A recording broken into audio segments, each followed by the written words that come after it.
կապի մասին, երբ հրապարակվեց որոշման եզրափակիչ մասը, եւ այնտեղ արձանագրեց, որ պետք է ցույց տալ կապը հանցավորության հետ, հանցագործության հետ, իմ մտքով առաջին անցավ որ կապի մասին է խոսքը, ամուր կապի մասին է խոսքը, ասկան արդեն ավարտված քրեական գործ մեղադրական դատավճռով, թե առավել նվազ, այսինքն նորից պետք է ապացուցվի ոչ թե իրականությունը, այլ հավանականությունը։ Եվ մենք տեսանք, որ ՍԴ-ն, երբ որ հրապարակեց որոշումը, 158 կետում արդեն հստակորեն ասեց, որ պետք չէ ապացել Արարատ Ավագյանի նախադեպային իրանքով սանված շեմը ողջամիտ կասկածից վեր, այսինքն պետք չէ մեղադրական դատավճիռ, այլ պետք է ցույց տալ որոշակի ողջամիտ հավաստիությամբ հանցավոր վարքագծի առկայությունը։ Եվ ՍԴ-ն մենակ չէ, ամբողջ գլոբալ քաղաքականությունն է կոռուպցիայի կանխարգելման գնում այս ուղղությամբ, որովհետև երբ որ տեսնում են ավարտված քրեական դատավարության որքան գույք է հանվում շրջանառությունից անօրինական, շատ ցածր արդյունքներ է ստացվում, սա գլոբալ հետազոտություն է։ Հետաբար դրա համար 90-ականներից 2000-ականներից սկսած զարգանում մոտեցումը, որ առավել հեշտ է քար դատավարությամբ, ապացի առավել ցածր շեմով, ենթադրաբար, այսինքն ավելի հավանական է այո քան ոչ, Միացյալ Նահանգներում որ կիրառվում է, նման շեմերով գույքը հանել, որտեղ ի վերջո նպատակը չէ անձին դատապարտելը, այլ նպատակն է քաղաքացիական պատասխան ենթարկել։ Եվ սա, կրկնեմ, սա ՍԴ-ն թե ստիպված էր սա ասել, թե չգիտեմ ինչ պատճառը, բայց սա գլոբալ քաղաքականություն է։ Բայց այլ հարց է, որ այս գլոբալ քաղաքականությունը կա մի ոլորտ, որի հետ չի կարողանում մերվել։ Դա մարդու հիմնական իրավունքներն են։ Եվ սա մենք տեսնում ենք եվրոպական դատային նախադեպային իրավունքը, որը խիստ հակասական է։ Եվ շատ հարցեր է բարձրացնում, եւ նույնիսկ 10 տարվա կտրվածքով նախադեպային իրավունքի մեջ Գոգիտիձեի եւ մինչեւ վերջին բուլղարական գործերի մեջ արդեն օրինակ Գոգիտիձեի մեջ շատ ակնարկում է փաստի ուժով, որ այնտեղ քրեական գործեր հարուցվել։ Բայց արդեն Թոդորովի գործում ամբողջացնում է ողջ այդ իր ասենալը, որ անպայման պետք է ցույց տալ կապը հանցավորության, բայց այնտեղ չի նշում, որ պետք է մեղադրական դատավճիռ լինի։ Եվ հետո արդեն մնացած գործերում այդ մոտենում է կրկին այդ դիրքորոշմանը։ Այսինքն կա խնդիրը միայն Հայաստանում չէ, խնդիրը կոռուպցիայի կանխարգելման գլոբալ քաղաքականությունն է,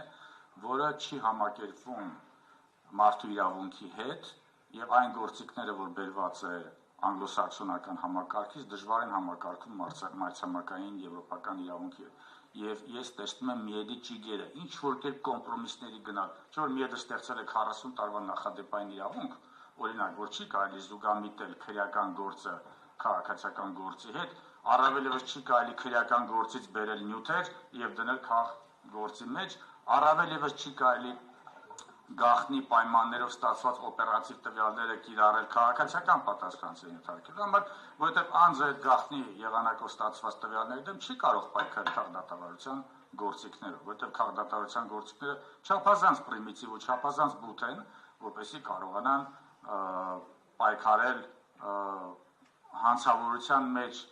կասկածի հիմքով ստացված քրեադատավարական գործիքների դեմ։ Ահա այս հակասությունը մենք արդեն տեսանք ՍԴ որոշման մեջ, հակասականությունը, բայց կրկնում սա միայն ՍԴ-ի խնդիր։ ՍԴ-ի միակ մեղքային է, որ 3 տարի տևեց դա, եւ այդ տասկում դատարանները հեղեղվեցին գործերով, եւ հիմա դատավորները, դատախազները կանգնած են փաստի առջեւ։ Բայց այն մեթոդաբանությունը, որը Հայաստանում շատ թույլ է զարգացած, այն է հանրային եւ մասնավոր շահերը փոխհավասարակշռելը։ Տարբեր իրավահարաբերություններում։ Հիմա դատախազները եւ դատարանները կանգնած են լրջագույն փաստի առաջ, որ իրենք պետք է լուծումը տեսնեն հանրային եւ մասնավոր շահերի փոխհավասարակշռման մեջ։ Ընդ որում միեդը շարունակ շեշտում է հետեւյալ հանգամանքը, որ նման վարույթներով ի սկզբանե պետությունը դոմինանտ վիճակում է գտնվում, իր ահռելի վարչա իրավական, քրեադատավարական, քրեաիրավական գործիքներով, եւ թեկուզ անունը դնում են քաղաքդատավարություն, որտեղ քաղաքացին քաղաքացու դեմ է դուրս գալու, այստեղ պետությունն է քաղաքացին, որը դուրս է գալի մեկ այլ քաղաքացու դեմ։ Հետաբար շատ կարևոր է ՍԴ-ն շեշտել այդ միտքը, որ ինչպես պետք է ապացուցվի այդ հավաստիությունը, անպայման պետք է ուշադրություն դարձնել, թե պատասխանողների դատավարական իրավունքները հարգվել են թե ոչ։ Օրինակ դա վերաբերում է հաշվարկի մեթոդներին, բուլղարական գործերով քննադատեց միեդը, հաշվարկի մեթոդները օրինակ հիմնվելով աշխատավարձի նվազագույն չափի վրա, կամ հիմնվելով, կամ թույլ չտալով որոշակի սահմանագծից վեր որպեսզի գործարքի օրինականությունը հիմնավորվի վկայի արձանագրությամբ, նման դատավարական ապացուցողական սահմանափակումները անհամաչափ մեծ բեռ են սահմանում պատասխանողի վրա, որտեղ պետությունը իր սկզբանե դոմինանտ կարգավիճակում է գնում։ Հիմա կհաջողվի արդյոք մեր դատաներում դատախազներին այդ փոխհավասարակշռման տեստը կիրառել, երբ որ երբեք դա չեն արել։ Ոչ թե երբեք չեն արել, հիմնականում չի արվում։ Ամենատարբեր իրավահարաբերություններով։ Ցավոք սրտի շատ հպանցիկ անդրադարձավ հետադարձելությանը, որը ամենամեծ խնդիրն է, հետ գնալ մինչև 90-ականներից բերել ապացույցներ, ովքեր փորձել են գույք վաճառել կամ գնել 90-ականներին, այնտեղ նույնիսկ ամոթ էր համարվում պայմանագիր կնքելը։ Ես այդպիսի պայմաններ ունեցել եմ, ասում եմ, ինչա, չես վստահում, չկային կառուցակարգեր, չկային օրենքներ, եւ բուլղարական գործերում այդ փաստը շեշտում է, եւ հայցվորը սահմանադրական դատարանին հենց այդ խնդիրը ներկայացրել է, եւ դա ներկայացրել է փոխհավասարակշռման տիրույթում, որ եթե մենք հաշվի չառնենք, որ դժվար է 90-ականներից ապացույց բերել, ապա ի սկզբանե դնում ենք անհավասար վիճակին մեջ պատասխանողին ընդդեմ պետության։ Բայց ցավոք սրտի չմշակեց պարամետրեր օրենսդրի համար, թե որ օրենսդրին օգներ, որ օրենսդրը որոշի, թե ինչքան հետ կարելի է գնալ։ Այդուհանդերձ հիմա մենք ունենք այն, ինչ որ ունենք, այսինքն այստեղ լուծումը լինելու է հանրային եւ մասնավոր շահերը փոխհավասարակշռելու մեջ, որի մեթոդաբանությունը դատարանները տարբեր իրավահարաբերություններում եւ հատկապես սրանում շատ վատ են կիրառում միջևմա։ Պետք են մեթոդական ուղեցույցներ, պետք են նոր մոտեցումներ, նախադեպային նոր իրավունք է պետք, որպեսզի այս խնդիրը լուծենք, հակառակ դեպքում պետք է հիմնվենք միեդի նախադեպային իրավունքի վրա, որը ինքնին հակասական է։ Ինքնին շատ խնդիրներ չի լուծում։ Շատ հաճախ միեդը գերադասում ուղղակի ընդունելության փուլում գործը մերժել, որպեսզի չմտնի մի տիրույթ, որի վերաբերյալ եթե ինքը որոշում կայացնի, մի կողմից կհակասի գլոբալ քաղաքականության հակակառուցության, մի կողմից կհակասի իր 40 տարվա նախադեպային իրավունքին։ Ցավոք սրտի չանդրադարձավ նաև այդ քրեական եւ քաղաքացիական գործերի զուգամիտմանը, որը նույնպես հայցորը ներկայացրել էր, բայց կրկին նշելով, որ դատավարության ինչ-ինչ կանոնները թույլ չեն տալի դրան, բայց իմ կարծիքով խնդիր է, որովհետև ես ունեմ ազդանշաններ, որ ուղղակի նախընտրում են դատախազները արդեն քննված քրեական գործից բերել տվյալներ եւ քաղաքացիական գործում դա ներկայացնել։ Եվրոպական դատարանում սա օրակարգային հարց է։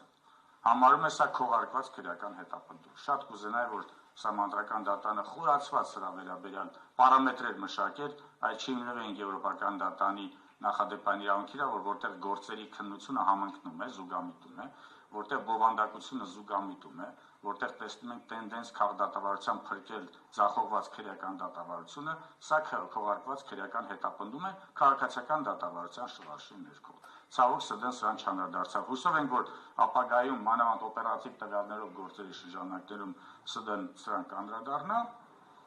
Այստեղ ես ուզում եմ արդեն կանգ առնել, կրկին երկու բան եմ ուզում շեշտել, ՍԴ-ն մենակ չէր այս հարցում ամբողջ գլոբալ քաղաքականությունը այս ուղղությամբ առաջնորդվում, կապը ոչ թե պետք է լինի ավարտված քրեական գործով, այլ ողջամիտ հավանականություն, այսինքն պետք է ապացել հավանականությունը, ոչ թե իրականությունը, այսինքն շեմը նվազեցվում է։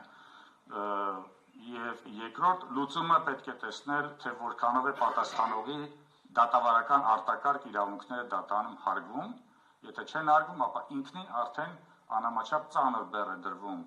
պատասխանողի վրա ապացելու գույքի օրինականությունը եւ այստեղ մի շարք պարամետրեր գործոններ կան, որից մեկը դա հետադարձ կիրառությունն է, օրինակ նույնիսկ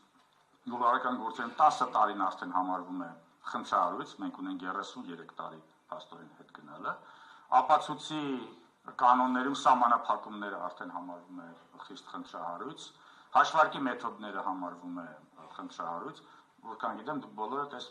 խնդիրներով անցնում եք, այսինքն նախադեպային իրավունքը կա։ Այստեղ ուզում կանգ առնել ուշադրություն դարձնենք այդ հանրային եւ մասնավոր շահերի փոխհավասարակշռման, որի համար պետք է մեթոդական նոր մոտեցումներ փաստորեն մեր դատարանների կողմից։